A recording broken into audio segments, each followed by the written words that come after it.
Hello, I'm Laura Shields, staff developer at Shelby County Public Schools in Shelbyville, Kentucky. Welcome to our vodcast series, Shelby Speaks, Looking Forward. We're looking forward to the time when we can be face-to-face with our students again, and we're also looking forward to the time that we have an educational future in our district that is looking different than it is today. What are Shelby County teachers learning in the middle of this non-traditional instructional experience? And how will it transfer and transform classrooms once they are again inside of schools? In this episode, we're here today with Ashley Therrian, who is a second grade teacher at Clear Creek Elementary. Welcome to the vodcast, Ashley. Thank you. I know that you were telling me that before this NTI, emergency at-home learning, you and your students were having lots of interactions with Pokemon cards socially, and that you were able to use that as you designed instruction during this time. Tell us a little bit about that. So like Laura said, I teach second grade, and my students love Pokemon cards. They love to trade them. They love just to look at them. They are all about Pokemon. So whenever we started this NTI process, we really wanted to choose something that we knew they would be interested in and that they would enjoy doing, so that they would carry that learning on even past this crazy experience.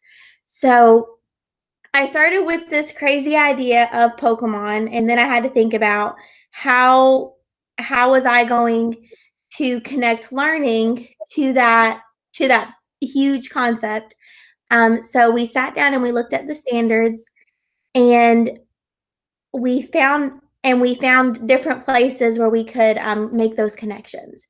The biggest thing that came out of it was reading information. So we looked at different informational books that we could connect to this idea of creating a creature and creating an animal. So then I created a collection of books on Epic, which is a free library for kids of ebooks.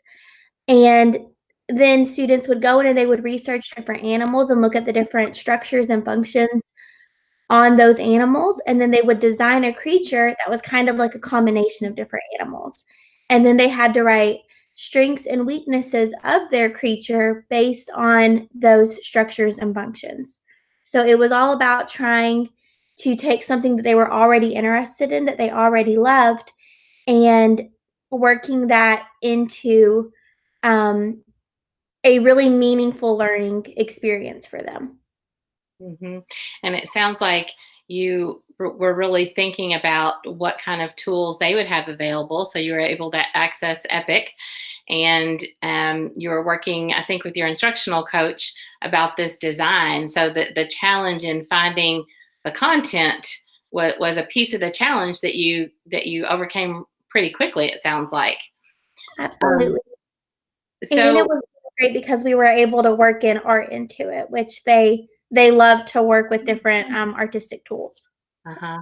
So lots of multidisciplinary, some technology, things that they love. How could it go wrong, right?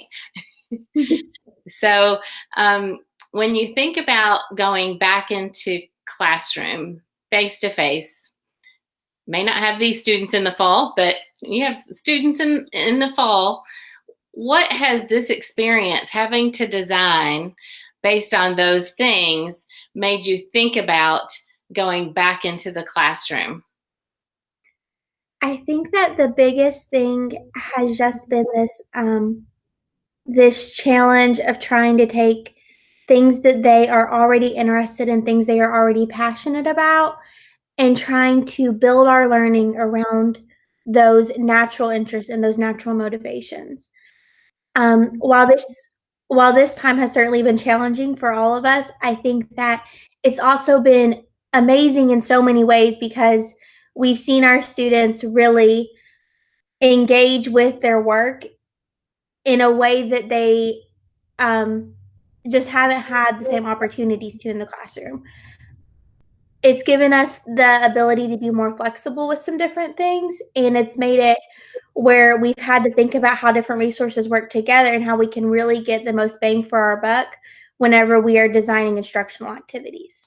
So I think that the biggest takeaway moving forward is just to think about what are they interested in, what do they want to do, what do they want to learn, and then connecting that with what they need to know academically.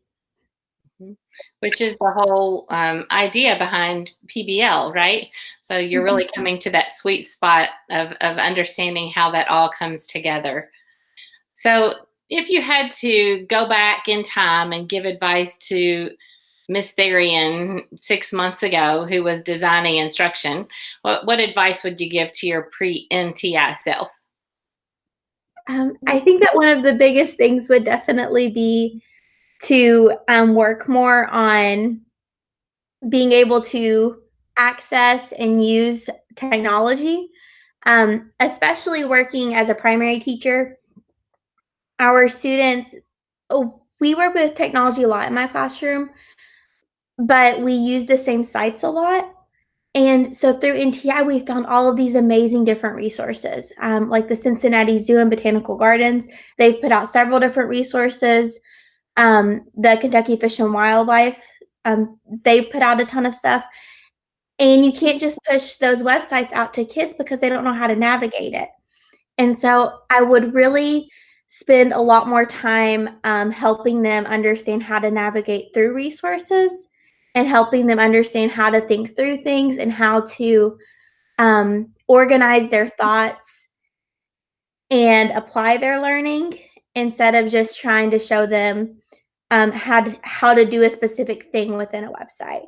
So really trying to teach more of those like intuitive aspects of technology. Mm-hmm. Um, and I think that I would have told myself 6 months ago not to be scared to jump into these wild projects. I think that sometimes as teachers, we get a little bit afraid to do that because teaching is this very unique balance of something that is extremely creative and artistic, but we have different parameters within that concept. So we kind of have to work within that and make those two work together. And I think before I had done projects, but it was always like, this is what I need to teach. How can I try to plug that project into it? And with this, it kind of flipped that model. So I was like, this is what my kids are interested in. They love Pokemon.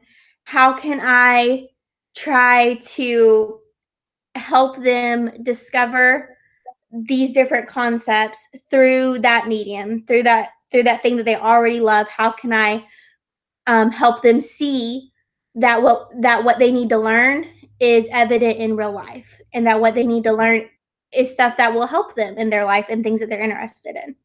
Mm-hmm. That's awesome, and I'm really excited to see some of the work that they did. I hope that you're able to share that through social media or something, because it sounds like it was very engaging to them, and it sounds like you're really hitting learning yourself around the idea of um, really personalizing for students based on interest and matching that with the things that they need to demonstrate that they know.